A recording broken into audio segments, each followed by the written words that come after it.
Lugar de ouvir, tem o Cristo Redentor, que nos transmite alegria, paz e amor. Tem um parque, onde brincamos contentes. Os nossos pais à nossa espera ficam conversando e observando toda a gente.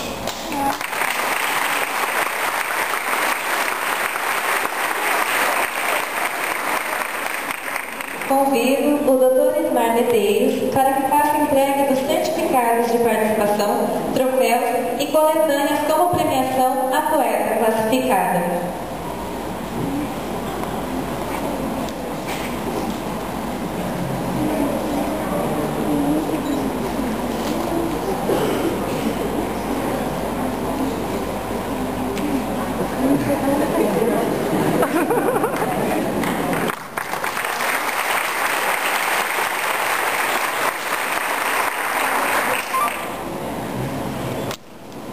Deputado Nilson Ribas.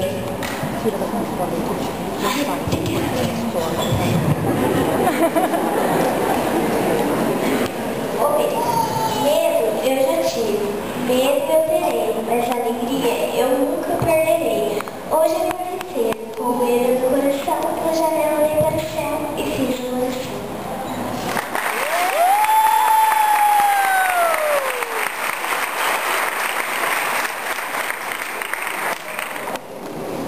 Convido o professor Armando Paulo da Silva para que faça entrega de premiação à poeta classificada.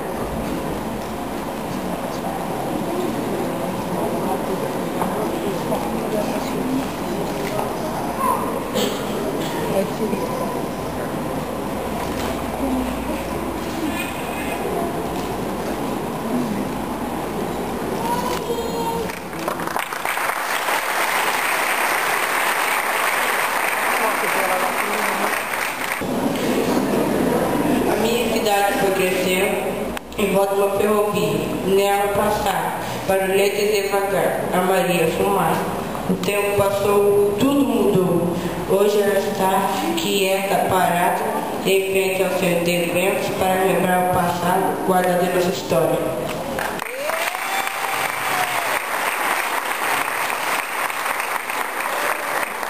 Convido o senhor Devanil Antônio Francisco para que faça entrega de premiação ao poeta.